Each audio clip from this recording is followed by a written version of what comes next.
Բարև ձեզ, հարգելի քաղաքացիներ, բարև ձեզ, սիրելի ընկերներ։ Եթերում նորից ծովից ծով ոդքասթն է։ Առաջին ամանորյա թողարկումն է մեր ամանորից հետո 2026 թվականին, բայց ցավոք սրտի որոշ տեխնիկական պատճառներով, այդ թվում նաև այն պատճառով, որ դեռ չի վերադարձվել անտիֆեյքի տեխնիկայի ամբողջ խմբականակը, որոշակիորեն մեր աշխատանքները խոչընդոտվում են եւ այդ պատճառով հնարավոր չեղավ այս հաղորդումը ձեզ համար շատ այսպես սովորական դարձած ձևաչափով Երևան, Կալիֆոռնիա ձևաչափով իրականացնել եւ մենք ստիպված ենք իրավիճակային լուծումներ գտնել եւ վստահ եմ, որ բավական լավ իրավիճակային լուծում է լինելու, հետաքրքիր թողարկում է ձեզ սպասվում։ Այսօր մենք ծովից ծովը ստուդիայի ռեժիմով վարելու ենք ձեզ արդեն ծանոթ մեր իմ ընկեր Սարգիս Մելքոնյանի հետ աստվածաբան։ Ողջույն Սարգիս։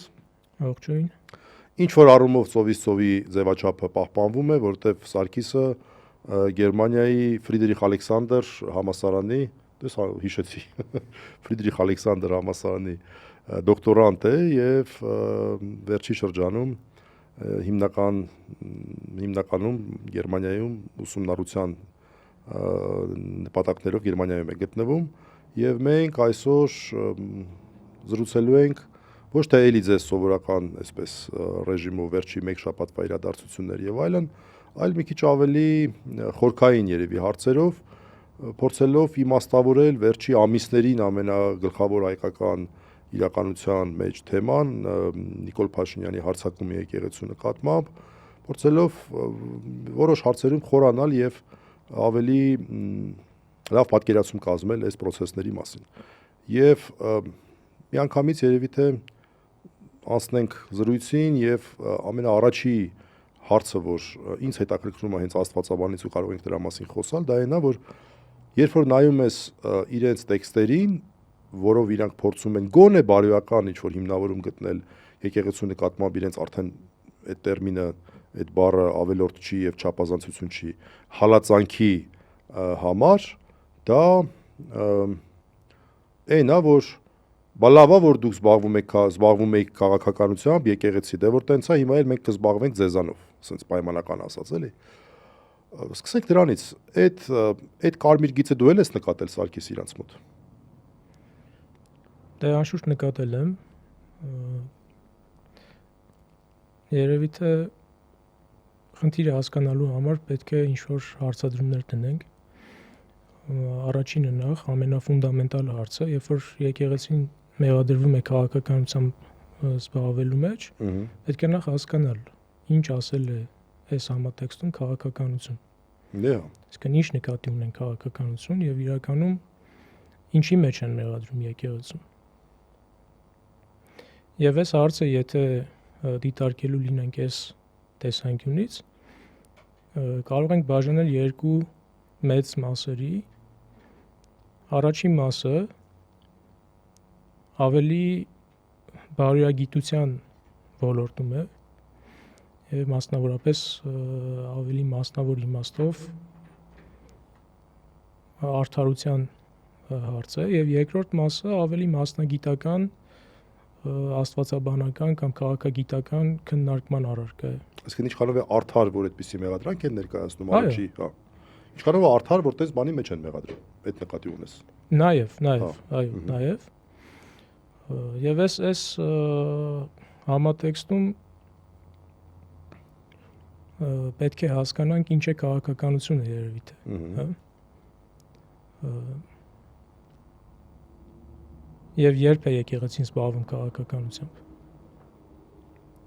Եվ արցին այս իմաստով մոտենալիս շատ հստակ պետք է մի բան ֆիքսենք, որ եկեղեցին ոչ միայն կարող է զբաղվել քաղաքականությամբ, այլ եկեղեցին չի կարող չզբաղվել քաղաքականությամբ, որովհետև նախ եւ առաջ եկեղեցին պոլիտեայի այդ քաղաքի մաս է, որպես կառույց, որպես ինստիտուտ, հետեւաբար չի կարող դուրս մնալ պոլիտեայից, այսինքն քաղաքականությունից։ Եվ երկրորդ, եթե իրենց մեղադրանքի տեսանկյունից նայենք, եկեղեցին քաղաքականությամբ չի զբաղվում իշխանություն զավթելու նպատակով։ Այսինքն չունի նպատակ իշխանություն զավթելու կամ Որտեղ իր իշխանությունը արդեն ունի։ Այո, եթե տես մի բառով շատ կարճ ասենք, չունի եկեղեցին տես խնդիր, հետևաբար այս մեղադրանքը ի սկզբանե արդեն դառնում է անիմաստ մեղադրանք։ Բայց որոշ հարցեր երևի պետք է փորձենք նաև իրենց տեսանկյունից նայենք, որ պարզ դառնա թե ինչի մասին է ընդհանրապես, հա։ Կարող է իրանք մտածում են, որ եկեղեցին իսկապես ուզում է իրանց ձեռից իշխանությունը տալիս, այս կոպիտ ասած։ Հո իրանց մտածածը դա է, իրանք իրանց արշինով են չափում մարդկանց։ Ես լավ չեմ հասկանում, որովհետև իրականում շատ ճիշտ ասացիր, որ քաղաքականություն հասկացության մեջ է խնդիրը եւ շատ-շատերը քաղաքականություն ասելով համենայնպես այդ սովորական միջինացված հայերը հասկանում են կուսակցական գործունեություն, որի նպատակը իշխանություն վերցնելն է։ Բայց քո սահմանմամբ քաղաքականությունը շատ ավելի լայն հասկացություն է, ոնց որ դա վերաբերում է այդ ընդհանուրի շահերին վերաբերող ցանկացած հարցի քննարկման, բարձրաձայնման հետ կապված process-ներին։ Ճիշտ հասկացա՞, դες մոտավորապես։ Այո, եթե հենց այսինքն խոսքը հենց դրա մասին է։ Բայց ավելի գալով շատ ավելի կոնկրետ թեմաներին, այս առումով, այսինքն որ սկզբում ասացի, որ ստեղ կա երկու մեծ հանգամանք, բարոյական հարցը եւ մասնագիտական վերլուծության հարցը։ Ես կուզեի ընդհանուր կարճ այս խոսենք այս բարոյական մասից, նույնիսկ որոշակիորեն ժամանակ առ ժամանակ պատմական էքսկուրս անելով, այս վերջի շրջանում մասնավորապես երբ խորհրդային շրջանից սկսված միշտ ծաղրի է ենթարկվել բարոյական հաղթանակ։ Ես տենց էլ ենթադրում եմ, որ դրա մասին էր խոսել, որովհետև հենց ասում ենք բարոյական եւ հենց եկեղեցու հետ կապված հարց, միանգամից հիշում ենք բարոյական հաղթանակ հասկացությունը ու այն ծաղրի այն ամբողջ բանը, որ բարոյական, որը հակադրվում է իրական հաղթանակին, չէ՞։ Եվ այստեղ շատ կարևոր է հասկանալ ընդհանրապես ինչ է բարոյական հաղթանակը։ Բարոյական հաղթանակի ձևակերպումը մեզանում գալիս է Եղիշեի պատմությունից Վարդանանց մասին, որտեղ պատմիչը ասում է, որ ռազմաճակատում գրելով զինվորական պարտություն, բայց մենք տարանք բարոյական հաղթանակ։ Հիմա այս ձևակերպումը ժամանակ առ ժամանակ միշտ ծաղրի է ենթարկվել։ Իսկ բարոյական որևէ հարց, այն էլ բարոյական հաղթանակ հասկացությունը ենթարկել ծաղրի, այդ նշանակում է այնքան հետ քայլ անել, որ դուր բացել հետագա այլ պարտությունների համար։ Բայց ինչ է նշանակում այս ձևակերպումը առասել։ Իրոք ինչ է նկատի ունեցել Եղիշը։ Ֆունդամենտալ խնդիր ունենք, եւ այդ ֆունդամենտալ խնդիրը այն է, որ հայ իրականության մեջ մեր միջնադարյան պատմիչներին, այսինքն պատմիչ պայմանական անվանենք, որտեղ այդ ձևակերպումը նրանք ստացել են ավելի նոր շրջանում, այս մարդիկ հիմնականում եղել են հայ եկեղեցու հայրեր։ Հետևաբար նաև աստվածաբաններ։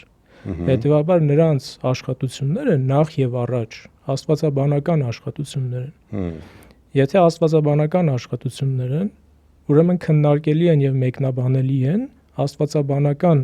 մեթոդներով եւ աստվածաբանական մոտեցումներով նախ եւ առաջ, այսինքն սրանք զուտ ժամանակագրություններ չեն, պատմագիտական գործեր չեն, հետեւաբար այնտեղ տեղ գտած ձևակերպումները մեկնաբանելի են հենց այս կոնտեքստում։ Եվ եթե շատ արագ նայելու լինենք, թե ինչ էր տեղի ունեցել 5-րդ դարի Հայաստանում, այնտեղ կար մի դրվագ, երբ որ նկարագրվում է, որ այն ժամանակվա պարսից շահը իր մոտ է կանչում հայ իշխաններին եւ պատմիչի անուններով նշում է իշխաններին եւ այս իշխաններին պատանդ է պահում թե նրանց ազգակից հարազատներին, որպեսզի ստիպելով դավանափոխ անի եւ զրադաշտականություն ընդունել տա եւ նրանց միջոցով անշուշտ նաեւ ողջ ժողովրդին զրադաշտական դարձնի եւ մաքրի քրիստոնեություն ընդհանրապես հայոց աշխարհից։ Եվ պատմիչն ասում է, որ իշխանները փրկվելու եւ հետ վերադարձի համար, եթե շատ կարճ ասենք, առերես ընդունում են, այսինքն դավանափոխ են լինում։ Եվ չնայած որ առերես էր, այնուամենայնիվ հավատի ուրացման դրսևորում էր։ Ոնց ուզում ես ֆռա մեկա գրես, բայց Արարեսը ո՞րն է։ Եվ երբ որ վերադառնում են իշխանները հետ Հայաստան, այդ ժամանակ արդեն Ղևոնդ երեցը, Սուրբ Ղևոնդ երեցը եւ նրա առաջնորդած ժողովուրդը ըմբոստություն էր բարձրացրել եւ ավերել էին արդեն մի քանի մեհյաններ եւ ընդհանրապես ժողովուրդը պայքարի էր դուրս եկել այս քրիստոնեության եւ քրիստոնեության հետ մեկտեղ նաեւ այդ ժամանակվա մեր քաղաքական ինքնության եւ ընդհանրապես մեր սուվերենության այն աստիճանի ինչ որ ուներ այ ժողովուրդը այդ ժամանակ ոչնչացման գործընթացի դեմ եւ իշխանները անշուշտ հիմնական մասի իշխանների, որովհետեւ հայտնի է որ Վասակսյունին ի վերջո դավաճանելով ոչ միայն իր հայացքներով, այլ նաեւ ուղիղ իմաստով դավաճանելով, անցնելով թշնամու կողմը եւ թշնամու զորքի հետ հարձակվելով յուրայինների վրա, դուրս է մնում այս իշխանների շարքից, բայց իշխանների հիմնական մասը Սուրբ Վարդան Մամիկոնյանի առաջնորդությամբ միանում է ժողովրդի պայքարի մեջ էր, որը Արարես ընդունել էր, Սուրբ Վարդան Մամիկոնյանը նույնպես էր ժամանակ ընդեղ էր եւ Արարես ընդունել էր զրադաշտականություն։ Եվ հետարքիր է, որ մի քանի անգամ հավատարիմ եպիսկոպոսների խումբը գնում է, քանի որ Վարդան Մամիկոնյանը սպարապետի մոտ հասկանալու համար ի վերջո ինչ է տեղի ունեցել։ Եվ պատմիչը ասում է, որ երկար քննարկումներից, զրույցներից հետո նրանք հասկացան, որ սա այն իմաստով ուրացման մասին չէ խոսքը եւ խնդիրը այլ է, բայց այնուամենայնիվ ես հիմա պատմական բաների մեջ չեմ ուզում շատ խորանանք հանգամանքների մեջ, դա շատ կարեւոր է հենց այս հարցը բարոյական հաղթանակի։ Բայց քանի որ այս մարդիկ նախ եւ առաջ խորը քրիստոնեական ընկալումներ ունեին կենսակերպի կյանքի իմաստով, նրանք հասկանում են, որ ուրացման գինը հնարավոր է վճարել միայն արյամբ։ Եվ պատմիչը ասում է, որ պայքարի դուրս եկած ժամանակվանից սկսած բոլոր ճակատամարտներին այս մարդիկ գնում էին մահվան պատրաստ լինելով։ Այսինքն այստեղից խաղություն, հա, երևի թե։ Այո, որովհետև ուրացման գինը նրանք հասկանում էին, որ հնարավոր է վճարել միայն արյամբ։ Եվ բոլոր ճակատամարտների, ոչ միայն ավարայրի կռվին, մինչև դրան նախորդած եւ նրանք այն բոլոր ճակատամարտերին, որ այս պայքարի ժամանակ գնում էին հասկանալով եւ գիտակցելով, որ իրենց թեկուզ եւ Արարես եւ լավ նպատակներով, ճակերտավոր լավ նպատակներով արված ուրացումը միայն հնարավոր է մաքրել արյամբ։ Սեփական արյամբ։ Անշուշտ սեփական արյան մասին, նահատակության մասին է խոսքը։ Նահատակության մարտիրոսացման մասին է խոսքը։ Եվ ի վերջո այստեղից է նաև չէ ծնվում այս հայտնի արտահայտությունը մահիմացիալ անմահություն։ Ինչ հետաքրքիր է։ Դες այս ռակուրսով ես երբեք չէի պատկերացնում։ Եվ երբ որ գնում են արդեն հենց ավարայրի ճակատամարտին պատրաստվելու, պատմիչը ասում է, որ նրանք ուրախ էին, չէ, գրվից առաջ սմախնդություն ունեին եւ պատրաստ էին, այսինքն զոհվելու։ Եվ այս իմաստով նրանք բարոյական հաղթանակ են տանում։ Այսինքն իրենց ուրացման գինը վճարում են արյամբ, նահատակությամբ, այս նահատակությամբ նախ իրենց մաքրելով եւ նաեւ գնելով այն ժողովրդին, որին առաջնորդում էին, գնելով ի նկատի ունեմ քրիստոնեական իմաստով գնելով։ Եվ ի վերջո այս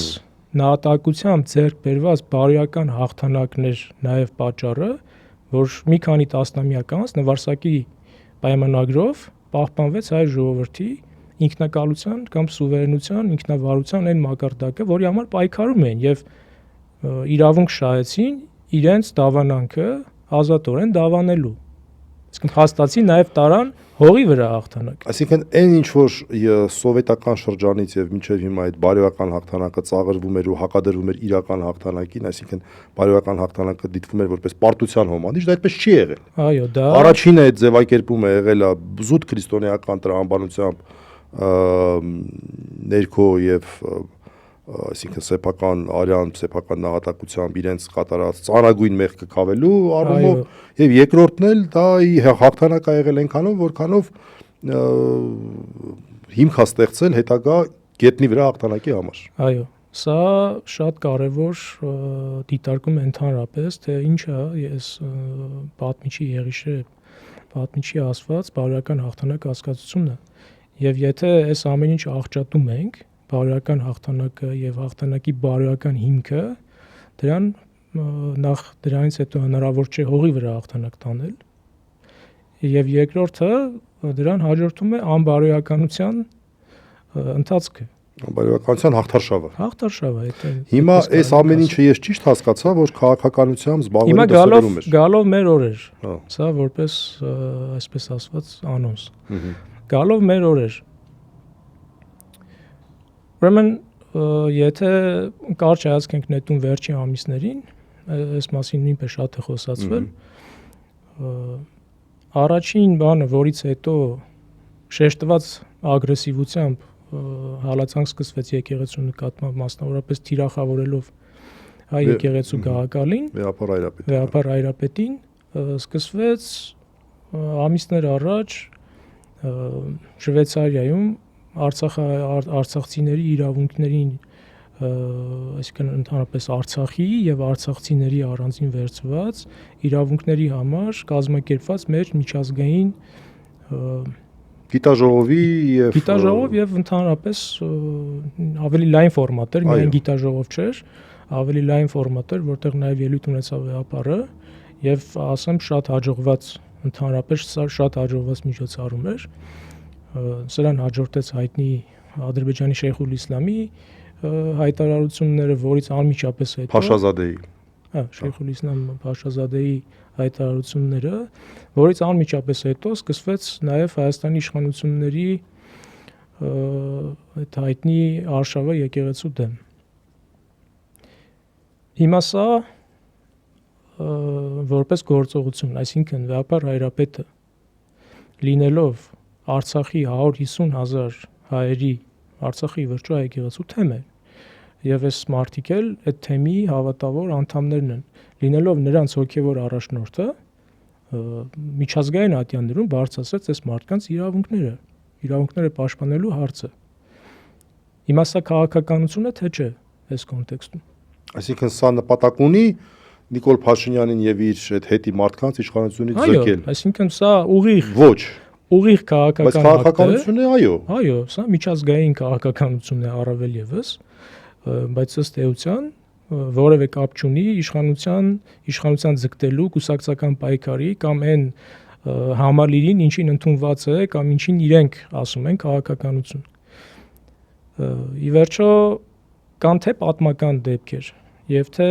ընդհանրապես մեր իրականության մեջ կատարվող եւ օրենքներով նաեւ ձևակերպված երևույթներ, որոնց ասում են քաղաքականություն։ Հիմա այդ է գնանք պատմական, քանի որ խոսեցինք Ավարայրի ճակատամարտից եւ վեր շրջանից, հաստացի օտարների զավթման դեմ պայքարի էր դուրս եկել հայ ժողովուրդը։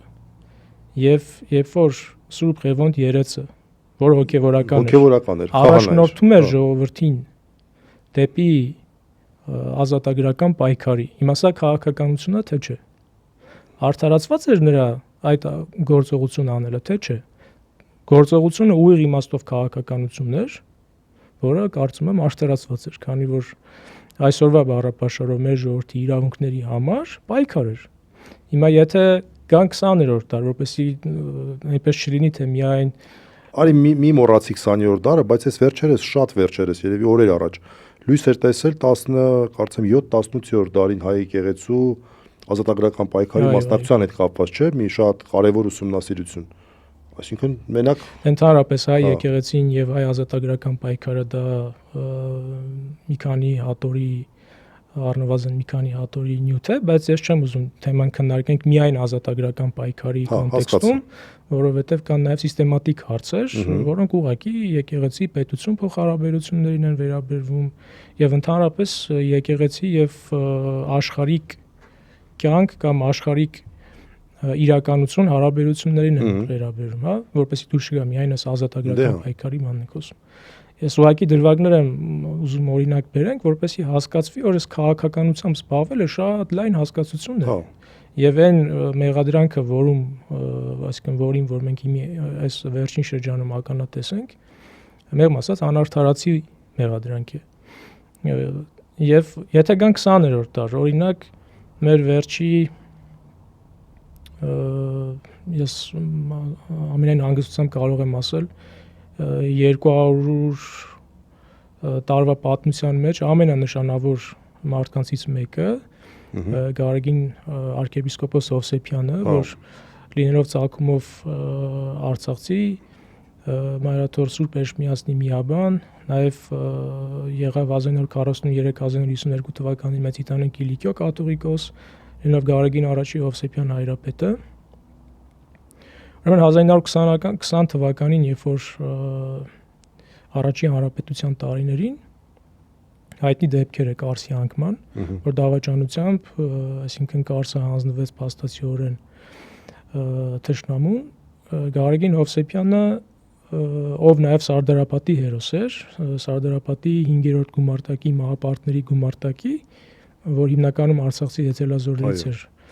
հեծելազորից էր բաղկացած, հրամանատարն է եղել այս մարդը։ Հիմա սա էլ կարող ենք ասել, քաղաքականությամբ զբաղվել է, թե ոչ։ Այդ ժամանակ գործող հոգևորական էր։ Այո, նա եպիսկոպոս էր, այսինքն այդ ժամանակ արդեն եպիսկոպոս էր։ Այո, 1917-ին նա եպիսկոպոս եղել։ Եպիսկոպոսը ձեռնադրվել 1917-ին։ 1918-ին այս մարդը փաստացիորեն ոչ միայն ոգևորող գործառույթ էր կատարում ռազմադաշտում, եւ ընդհանուր մինչև ոգևորող գործառույթը ռազմադաշտում նույնպես քաղաքականություն է։ Բայց որ ոգևորականը դուրս է գալիս զորքին ոգևորելու, որովհետեւ այսինքն ճակատամարտ է, որ ռազմաքաղաքական իրականություն է, եւ այս գործին խառնվելը ուղիղ քաղաքականությամբ զբաղվել է։ Հիմա ինչ պետք է հալածենք այս մարդուն, այսինքն բայց ոչ միայն այս հերոսական դրվագը, այսինքն կոնկրետ այս հերոսական դրվագը, այլ գնալով այս Կարսի անկման օրինակը, որ ուզում էի բերեի, այն ժամանակվա այդ շրջանի հրամանատարությունը Դանիել Բեկ-Փիրումյանի գլխավորությամբ խնդրում է Ամյան հայոց Գևորգ Սուրենյանց հայրապետին, որպեսզի Գարեգին Հովսեփյանին, որը արդեն նախորդ ճակատամարտերից հերոսացած կերպար էր, ուղարկի Կարսի նահանգ ի ոգևորություն այնտեղի զինվորներին։ Եվ երբ որ զորքի նահանջ է տեղի ունենում, Կարսը հանձնվում է, Հովսեփյանը վերադառնում է Կարսի Բերդ, Միշնաբերդ, որտեղ վիրավոր վիճակում գտնում է Դանիել Բեկ-Փիրումյանին։ Բայց այդ ժամանակ մի շատ հետաքրքիր պատմական դրվագ կա, երբ որ ձորի մեջ մնացած ժողովուրդ է լինում, աշխարհական ոչ զինվորական ժողովուրդ, եւ այս ժողովրդին թիրախավորված կրակով փորձում են ոչնչացնեն այդ քաղաքացիական բնակչություն այսօրվա լեզվով ասված, փորձում են ոչնչացնեն բարձունքները գրաված թուրքական զորքերը, եւ Դանիել Բեկ-Փիրումյանը խնդրում է Գարեգին arczepiskopos Հովսեփյանին, որպեսզի նա գնա եւ բանակցի թուրքերի հրամանատարի հետ, որպեսզի հնարավոր լինի փրկել այս մարդկանց կյանքը։ Եվ Գարեգին Հովսեփյանը այդ աննկարագրելի հերոսությունն է իրականում անում եւ կարգի մեջ մի զինվորականի ուղեկցությամբ բարձրանում է գրաված Միշնաբերդի հատվածը, թուրք զինվորականի հետ բանակցում է եւ բանակցության արդյունքում փրկում է այս ժողովրդին։ Ինքը համաձայնվում է գերի մնալ զինվորականների մոտ, թուրքերի մոտ, որպես երաշխիք, եւ այս ժողովրդին փաստացիորեն փրկում է։ Հիմա այս բանակցությունը քաղաքականությամբ զբաղվել է, թե ոչ։ Բա ինչա որ բանակցությունը ուղիղ քաղաքականությամբ զբաղվել է։ Չէ, բայց ավելի ոչ բաներ։ Ես ուզում եմ որ այդ ֆենոմենից գանք, որովհետեւ կարծում եմ կարևորություն ունեն։ Եվ այս շրջանից մի օրինակ էլ ասեմ ու գանք մեր օրեր, ամենակարևոր թերևս բաներից մեկը հենց այն դրվագը, երբ որ այդ ժամանակվա Հայաստանի քաղաքական իշխանությունները գնում են Մայրաթոր եւ Ամյան հայոց հայրապետին ասում են, որ այսինքն թուրքերը արդեն հասնում են Էրմիածին, մենք պատրաստ չենք ձեր պաշտպանել, տեղափոխվի Սևանակազի, որպեսզի անվտանգ, եւ Ամյան հայոց հայրապետը ասում է, կմնամ, նահատակ կլինեմ, այսինքն ծուրը ձեռքից կնահատակվեմ մայր տաճարի դռների առջև, բայց չեմ լքի մեր սրբությունները։ Եվ այս հայրապետի այս դիրքորոշումը փաստացիորեն մի ամբողջ, այսինքն ժողովրդի պայքարի ելնելու լիցք է դառնում։ Որի արդյունքում ունենում ենք մայիսյան հերոսամարտեր եւ ի վերջո հնարավորություն ենք ունենում հռչակենք Հայաստանի Հանրապետությունը որպես անկախ պետություն։ Սրանք այս բերածս օրինակները մաքուր քաղաքական գործողություններ են, որը իրացվել է եկեղեցու Մայր Աթոր Սուրբ Էրմիածնի նվիրապետների, հայ հոգևորականների կողմից։ Իսկ ավելի երկարաժամկետ, որտեղ օրինակ կաթոլիկ եկեղեցին, եթե չեմ սխալվում, սոցիալական չէ, խարտիա կամ ինչ է կոչվում այդ։ Հիմա գալով եկեղեցի քաղաքականություն փոխհարաբերություններին, այս հարցը խոսելիս հաճախ փորձ է արվում օրինակ բերել տարբեր, այսինքն մոդելներ, հա, եկեղեցի պետություն փոխհարաբերությունների տարբեր փորձեր, որ կան աշխարհում։ Սովորաբար 3 փորձ են հիշատակում, այն էլ հիշատակելով ուղղակի տվյալ պետությունը եւ եկեղեցին եւ ոչ թե մոդելը, բայց եթե նայենք, իրականում ոչ թե 3 մոդել կա, այլ առնվազն 5 եկեղեցի պետություն փոխհարաբերությունների առնվազն 5 մոդել կա, որոնցից առաջինը բացարձակ աշխարհիկ պետության կամ սահմանադրությամբ աշխարհիկ պետության մոդելն է, օրինակ այդպիսի պետություն է Ֆրանսիան, չզարմանաք, բայց այդպիսի պետություն է սահմանադրությամբ նաև Թուրքիան, որտեղ ընդհանրապես սահմանված է աշխարհիկություն եւ չկա ձևակերպված հստակ ձևերով, այսինքն եկեղեցու որևէ հանգամանք սահմանադրության մեջ, որտեղ ամբողջությամբ բաժանված է պետությունը, ամբողջությամբ աշխարհի։ Այո, Ամերիկան էլ է այդպես։ Միացյալ Նահանգները նույնպես այդպես են։ Մեկ ուրիշ մոդել է եկեղեցի պետություն փոխհարաբերությունների համագործակցային մոդելը, երբ որ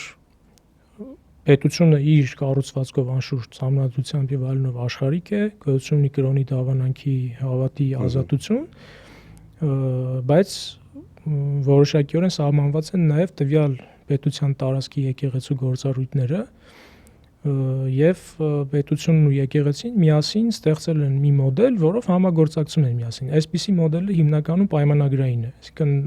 պետությունը եւ եկեղեցին պայմանագիր են։ Այո, պայմանագրային։ Ըստ մենք այդ մոդելի մեջ ենք։ Ոչ, մենք այդ մոդելի մեջ չենք։ Այս մոդելը հատուկ է օրինակ Գերմանիային։ Այսինքն Գերմանիան է, Իտալիային է հատուկ, Ավստրիային է հատուկ եւ այլն, որտեղ գործում է այս մոդելը։ Երրորդ մոդելը օրինակ Մեծ Բրիտանիայի մոդելն է, երբ որ եկեղեցին ունի պետական ստատուս, հա, օրինակ Անգլիայում կամ Բրիտանիայում հենց կոնկրետ անգլիկան եկեղեցու հանգամանքն է, որը հստակ ունի պետական ստատուս։ Սա պետական եկեղեցու մոդելն է, այսպես կոչված։ Չորրորդ մոդելը դա թեոկրատիան է։ Այսինքն, երբ որ կա թեոկրատիա, օրինակ քրիստոնեական աշխարհում Վատիկանի հանգամանքն է, որ ամենահայտնին է, Իրանի Իսլամական Հանրապետությունը, բանի փոխ։ Իրանի Իսլամական եւ Սաուդյան Արաբիան, եթե իսլամական աշխարհից օրինակներ բերենք, եւ այս մոդելի մեջ, այսինքն հոգեվորականը նաեւ քաղաքական գործառույթ է կատարում պետական կառավարչական իմաստով,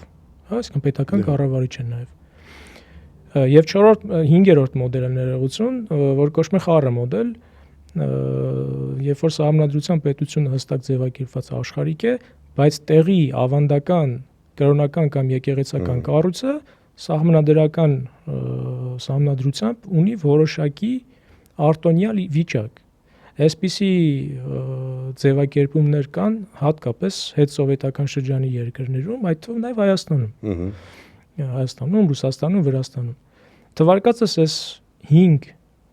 մոդելները անշուշտ ունեն տարբեր դրսևորումներ, այսինքն պահպանելով հիմնական մոդելի առանձնահատկությունները, բայց այնուամենայնիվ ունեն տարբեր նրբություններ, հա, որ կարող ենք օրինակներով բերել։ Օրինակ, շատ հետաքրքիր է Հունաստանի օրինակը, Հունաստանի սահմանադրությունը սկսում է Սուրբ Երրորդությունը հիշատակելով։ Այսինքն Սուրբ Երրորդությունը հիշատակելուց հետո,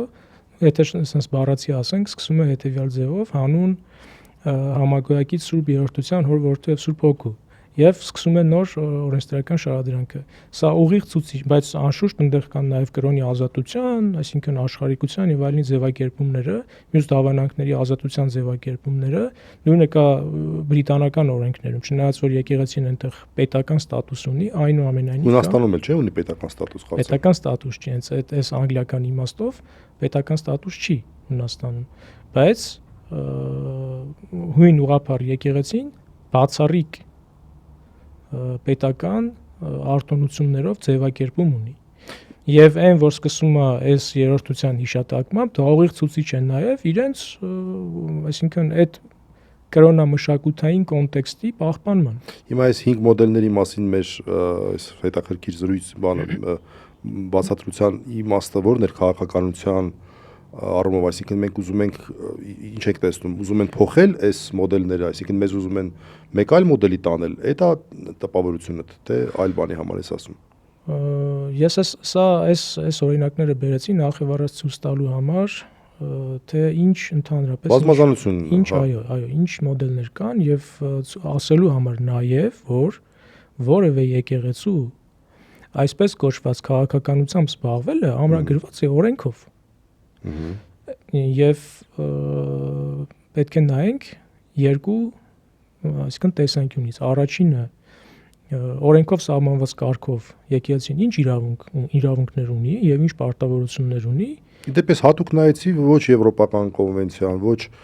դրա հիման վրա մարդու իրավունքների որևէ այլ փաստաթուղթ, եվրոպական դատարանի որոշումներ որևէ տեղ նշված չի եւ չի էլ կարող նշված լինել, որ կարող է հոգեվորականին նորից ասեմ պետական օրենքների ներքո արգելվել զբաղվել քաղաքականությամբ, չկա տես բան պրոստը։ Ավարտելով խոսքս, եւ երկրորդ տեսանկյունը, որը պետք է նայենք, աստվածաբանական տեսանկյունն է, որովհետեւ այս թեմայից խոսելուց շատ հստակ պետք է փորձենք գոնե մեր մտքում տարանջատել եկեղեցին իբրև աստվածաբանական իրողություն, եկեղեցին իբրև ձևավորված ինստիտուցիոնալ կառույց եւ հոգեվորականությունը որպես որևէ երկրի լիազոր քաղաքացիներ, որոնք ունեն այդ օրենքներով տրված պարտավորություններ եւ նաեւ պարտականություններ, այսինքն սա շատ կարեւոր հանգամանք է։ Հիմա եթե ամփոփելու լինենք այս հատվածը մեր զրույցի եւ գանք արդեն աստիճանաբար դեպի աստվածաբանական մաս, այս բոլոր թվարկածս մոդելների հիմքերի հիմքը երևի թե եթե sense մեկ հայացքով նայենք, ավետարանական այն հատվածն է, երբ որ փարիսեցիները փորձելով Քրիստոսին գալիս են ու ասում են արդյոք կայսրին պետք է հարկ տանք, թե չպետք է հարկ տանք։ Երեք համատես ավետարանների երեք համատես ամենահայտնի հատվածներից մեկն է, որը այս վերջի ամիսներին ես նկատել եմ, որ բազմիցս շարարկվում է եւ շատ մակերեսային մեկնաբանություն արվելով փորձում է հիմք բերվել, թե իբր այ տեսեք, որ Քրիստոս վերցնում է եւ Քրիստոսը ինչ պատասխան է տալիս, երբ որ հարցնում են կայսրին հարկ պետք է տալ, թե չպետք է տալ, որտեղ նրան դրանով փորձում էին մտածելով, որ ծուղակը կընկնի, այոն սխալ էր, ոչը սխալ էր։ Ծուղակը կընկնի եւ այդ ծուղակը կվերագրեն որպես կայսեր դեմ ըմբոստություն եւ կձերբակալեն նրան։ Բայց Քրիստոս անշուշտ հասկանալով այդ ամեն ինչը դայեկան է խնդրում, դրամ է խնդրում եւ դրամը բարձրացնելով իտես բոլորի ասում է ում պատկերն է պատկերված եւ ում գիրն է։ Եվ հավաքվածները ասում են կայսրի։ Եվ Քրիստոս պատասխանում է. ուրեմն կայսրինը տվեք կայսեր եւ Աստծունը Աստծուն։ Հիմա այս տողը վերջի ամիսներին ես նկատել եմ, որ բավականին մակերեսային է մեկնաբանվում եւ փորձում է մեկնաբանվել այն տեսանկյունով, թե իբր սրանով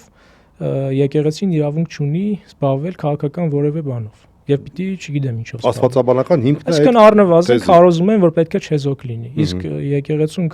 ասել, որ պետք է չեզոք լինես, դա ըստ էության չեմ ուզում հիմար բառը օգտագործեմ, բայց մեղմ ասած սխալ մոտեցում է, որովհետև եկեղեցին հենց ինքն իրենով իրավունք չունի չեզոք լինի, չէ՞, մանավանդ եթե հարցերը բարոյականությանն են վերաբերում։ Հիմա եթե գանք Քրիստոսի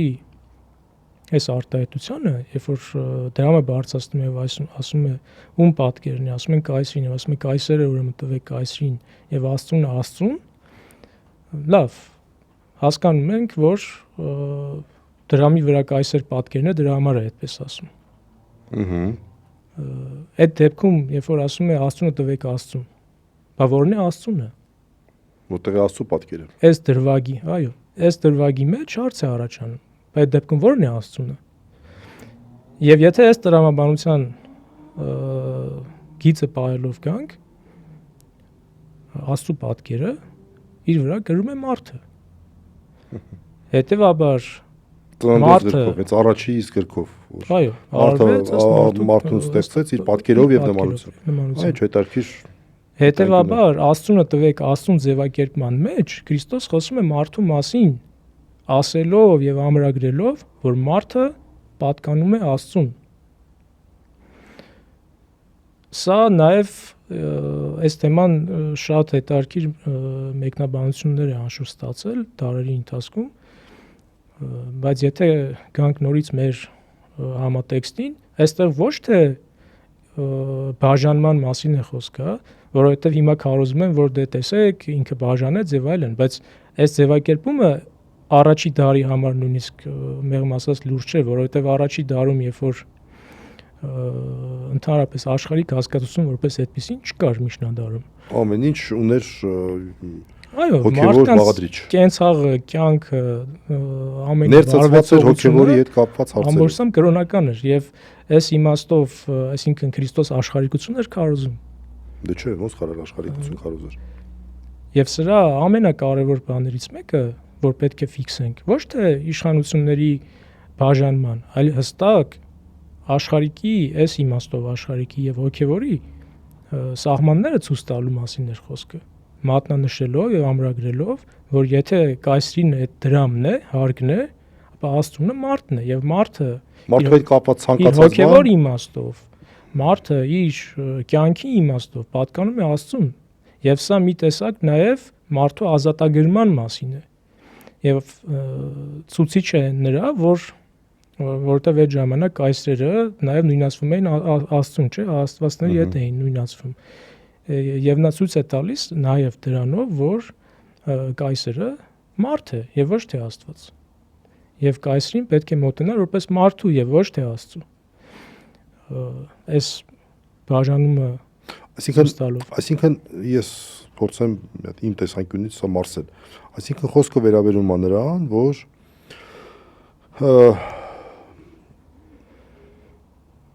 դա ոչ թե նրա մասին էր, որ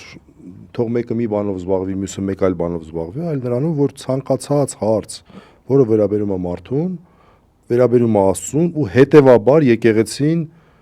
ոչ միայն իրավունք ունի, այլև ինչ որտեղ նաև լիազորված եւ ինչ որտեղ նաև պարտավորված է դրանով զբաղվել։ Դες կարանք ձևակերպենք։ Կարող ենք նաև, այսինքն իհարկե կարող ենք նաև այդպես ձևակերպել, բայց այս միտքը ինք շատ նրբություններ եւ խորություններ ունի ընդհանրապես, բայց առանցքայինը նախ պետք է ֆիքսենք այն, որ սա աշխարհիկի եւ հոգեվորի ուղակի բաժանման մասին չէ, որովհետեւ նախ այդ ժամանակ կյանքը աշխարհիկ կյանք չէր, հետեւաբար այդ ժամանակվա այսպիսի արտահայտությունը ձևակերպելը եւ մեկնաբանել այդ իմաստով մեղմ ասած ճիշտ չէ։ Այստեղ ամենակարևոր բանը, որ Քրիստոս իբրև այսինքն պատվեր տալիս է մարդկությանը, նա է, որ այն մարդը ենթարկվում է իշխանություններին այնքանով, որքանով իշխանությունները հակաաստվածային չեն։ Եվ մարդը, քրիստոնյա մարդը, պարտավոր է եւ իրավունք ունի չենթարկվել իշխանություններին, մինչև այն կետը, եթե իշխանությունները հակաաստվածային են։ Այսինքն սրա ուղիղ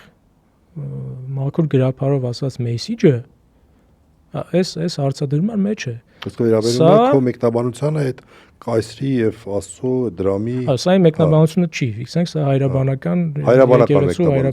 ուղղափառ մեկնաբանությունն է, ես բան չեմ, մեկնաբան չեմ Աստծո։ Դե տեսնենք որտեղից աղբյուր է, էլի, հա, բան չասեցի։ Որովհետեւ այս ձևակերպումը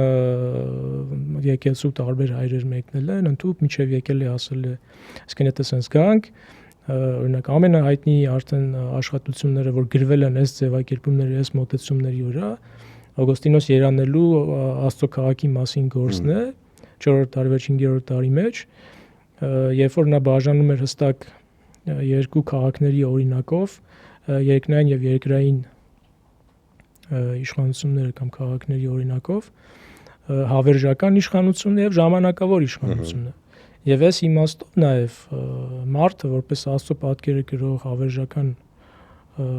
հավերժի ճամփորդ, լավ, եթե այսպես ասենք, այո, գտնվում է աշխարհում ժամանակավորապես, որտեղ պետական իշխանության կամ աշխարհիկ իշխանության գործառույթը այս ժամանակավոր իրողության կյանքի կազմակերպումն է եւ ոչ առավել, այսինքն մարդու հոգու վրա այդ իշխանությունը որևէ բան չունի։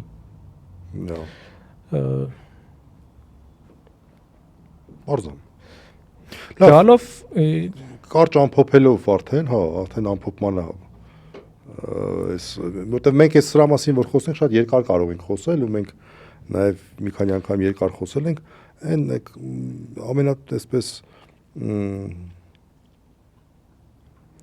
ի վերջո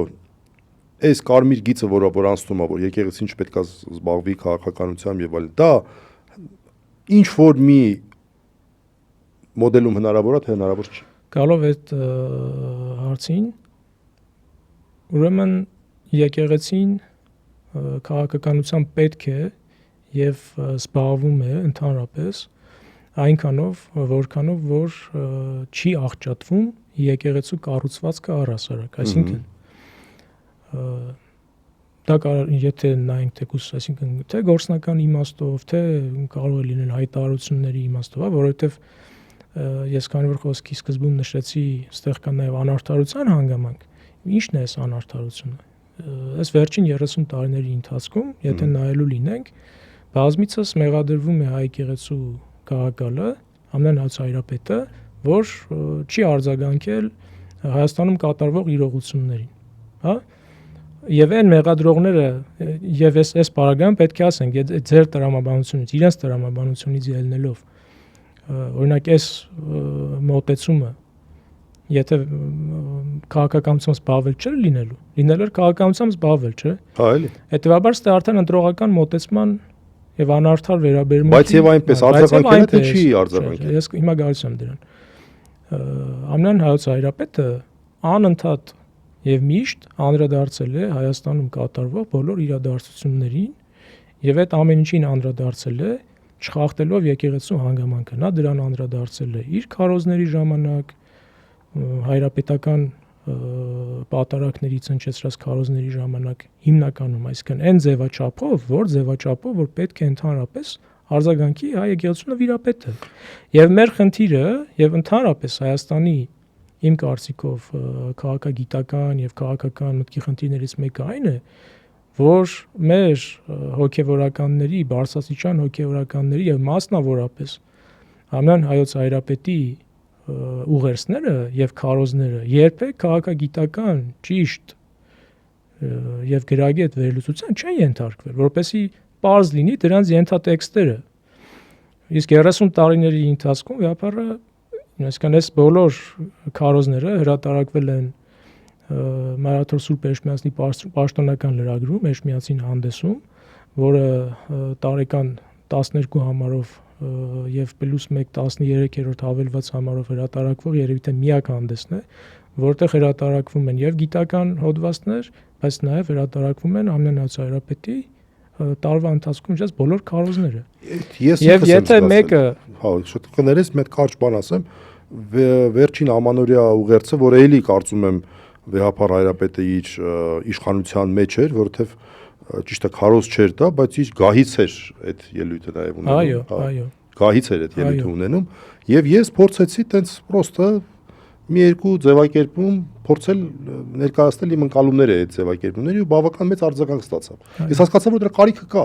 որ մարդիկ ոչ թե պարզապես լսեն եւ անցնեն առաջ այլ խորանան տեսնեն դա ինչ է որովհետեւ դա ուղերձ է էլի դա վնես չէ որ կենաց չի դա ուղերձ է իհարկե ուղերձ եւ այդ ուղերձը այդ պահի հայ ժողովրդի կյանքի բոլոր ոլորտներին վերաբերող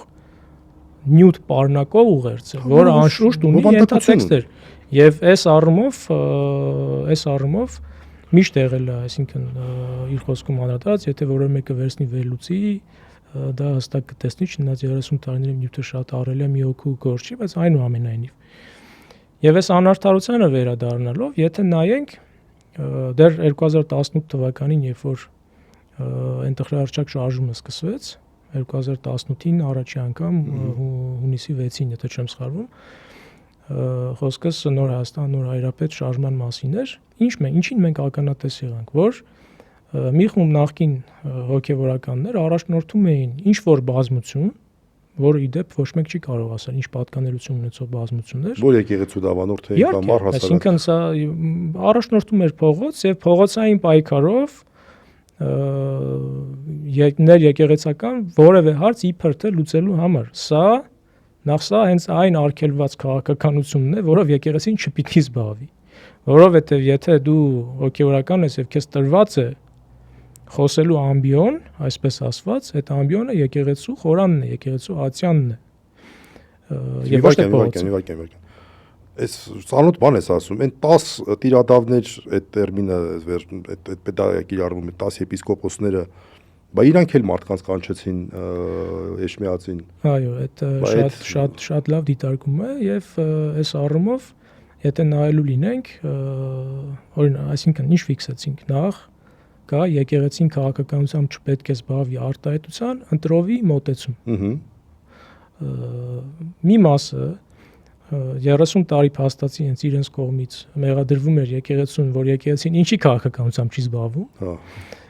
Հիմա այդ մարդիկ, ովքեր այսօր փաստացի իշխանություններ են, մեղադրում են ինչի է եկեղեցին քաղաքականությամբ զբաղվում, այսինքն արդեն արդարության հետ խնդիր կա հստակ։ Եվ երկրորդը մենք ականատես ենք լինում շարժումների, որոնք հենց եկեղեցաբանական հանգամանքը կոտրում են, գալով քո ասած արդեն անցյալ տարվա դեկտեմբերի 18-ի դրվագին։ Ինչին ենք ականատես լինում, որ եպիսկոպոսների այդ հայտնի խումբը, որոնց մեջ կան առնվազն 5 թեմակալ եպիսկոպոս, որոնք ունեն իրենց թեմերը, իրենք գործող եպիսկոպոսներ են, եւ այդ թեմերում իրենց տրված է թեմակալի իշխանություն, այսինքն իրենք ունեն առնվազն իրենց առաջնորդանիստ եկեղեցիները, որտեղից կարող են խոսել այն ամենի մասին, ինչ իրենք կարևոր են համարում, իբրև հոգևորական։ Ես չգիտեմ, երբևէ իրենք խոսել են, օրինակ եթե պատարակներ մատուցում են այդ քարոզների ժամանակ այդ խնդիրների մասին, ինչ իրենց ուզում է, թե ոչ։ Բայց երբ որ փողոցի լեզվով են խոսում, հա, ոչ միայն փողոցի հանգամանքը, այլս մարդիկ փաստացի հայտարարություն